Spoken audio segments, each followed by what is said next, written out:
Hey everyone, thanks so much for tuning in, and I apologize if there's any background noise. I am sitting outside just enjoying the sunlight. It has been raining off and on lately, so it's quite nice to get some warmth from the sun.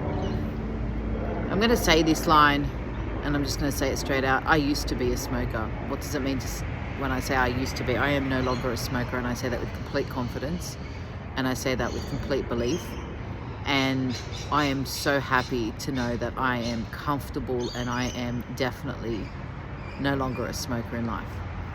I used to be a smoker from the young ages of being a teenager. It was something that, in all honesty, I probably did back then just, as a way of fitting in. All my friends did it, or my family, my cousins, my partner at the time, everybody smoked. So I actually remember the very first time I really tried to pick up a cigarette and smoke it. I coughed my lungs up, I bum puffed, I did all the things that you're not meant to do if you're a smoker. But I was so determined at the time to smoke that I persevered, and lo and behold, I became a smoker. I became quite addicted to the fact of smoking. Over time, I may have cut down a lot on my smoking, and I used to play the excuse that I only smoked a couple of cigarettes a day, so really it wasn't that bad for me.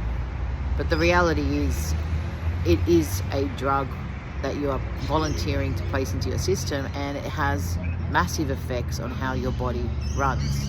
The toxins that you're consuming affect a lot of your internal organs, your ability to breathe, your ability to function, your ability to focus. What do I mean by focus? How many times as a smoker do you catch yourself not being able to focus on what it is that you're reading, or what it is that you're doing, or the conversations that you're having, when you just keep thinking, I need to have a cigarette, I've got to get outside and have a cigarette, or I've got to light it up if you smoke inside or in a car.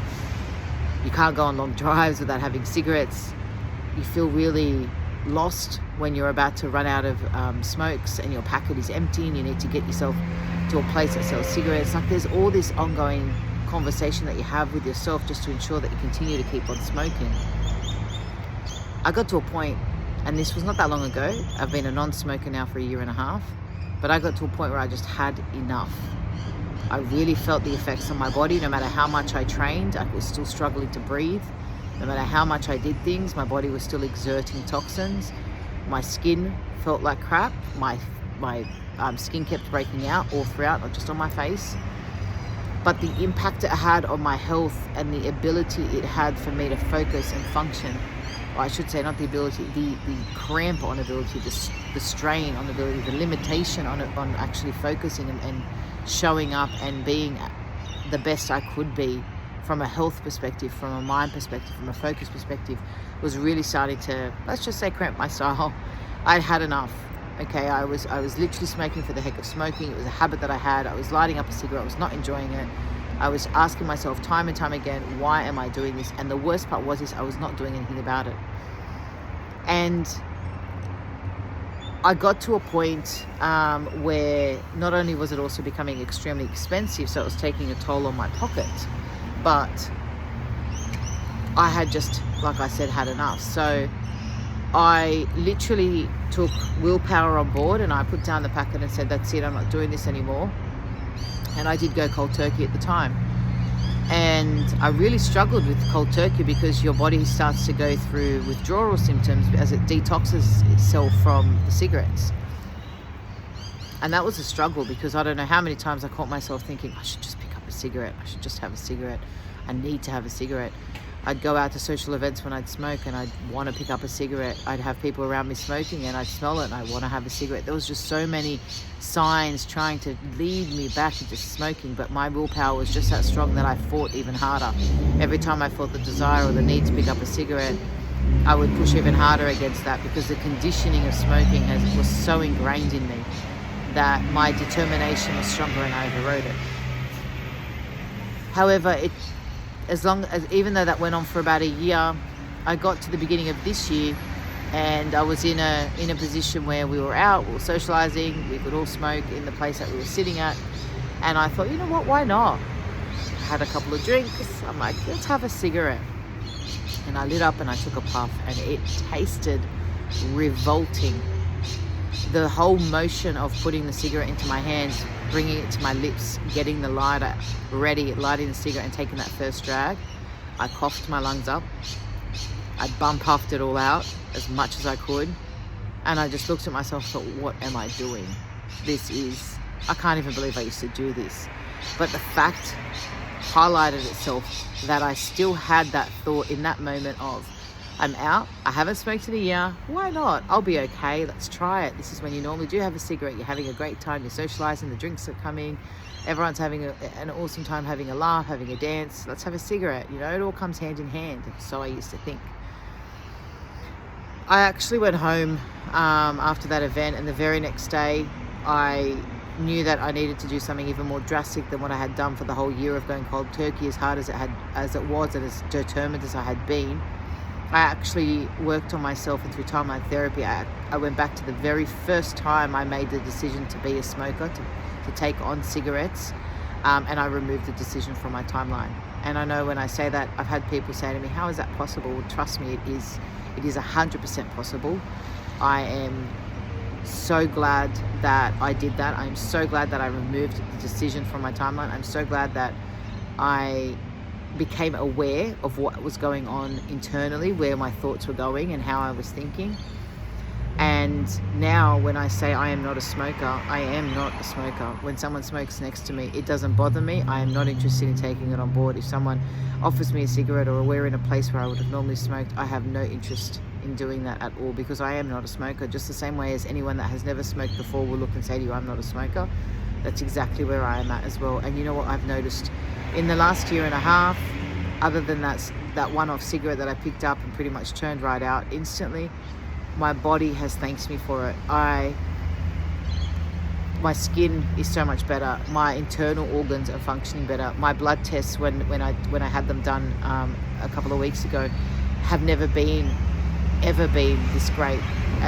When you get your blood test, you'll actually be able to see a comparison from your last month. I've never been as good as I have been in this blood test for so many others throughout the years.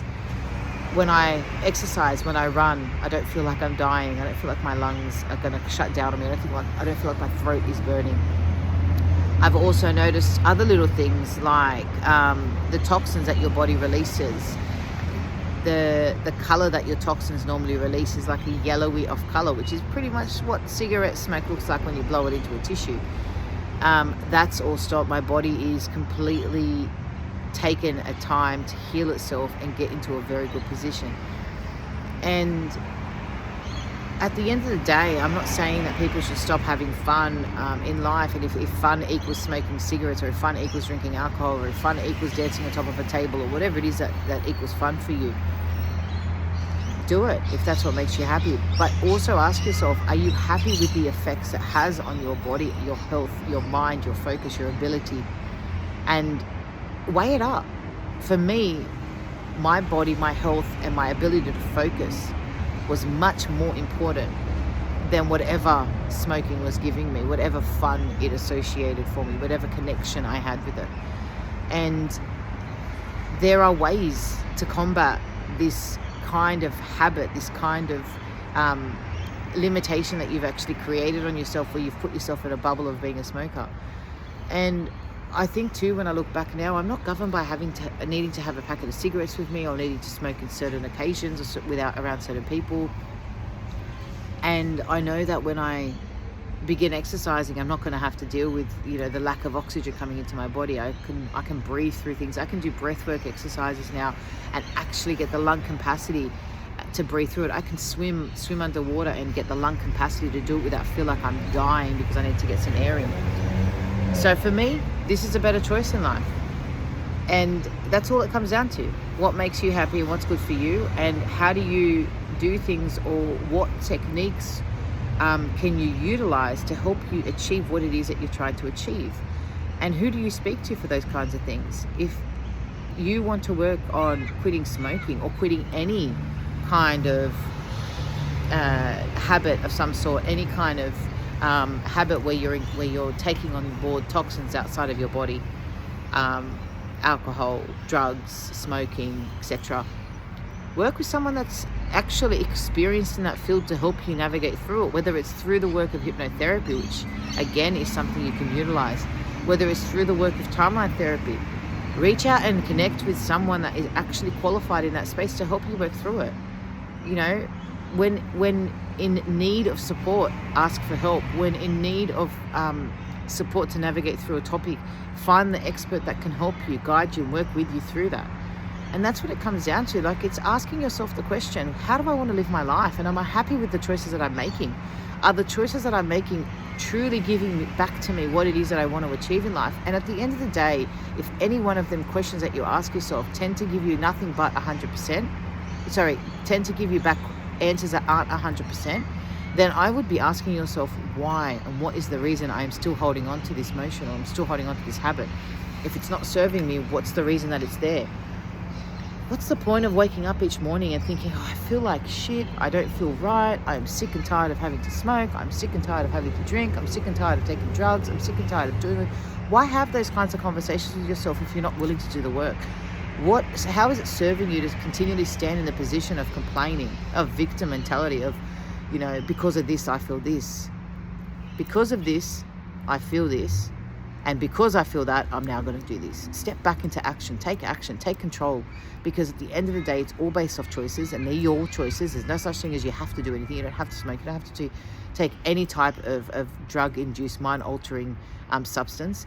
These are all choices that you make. So if that's the choice you make, good for you. I'm happy for you if that's what's making you feel great.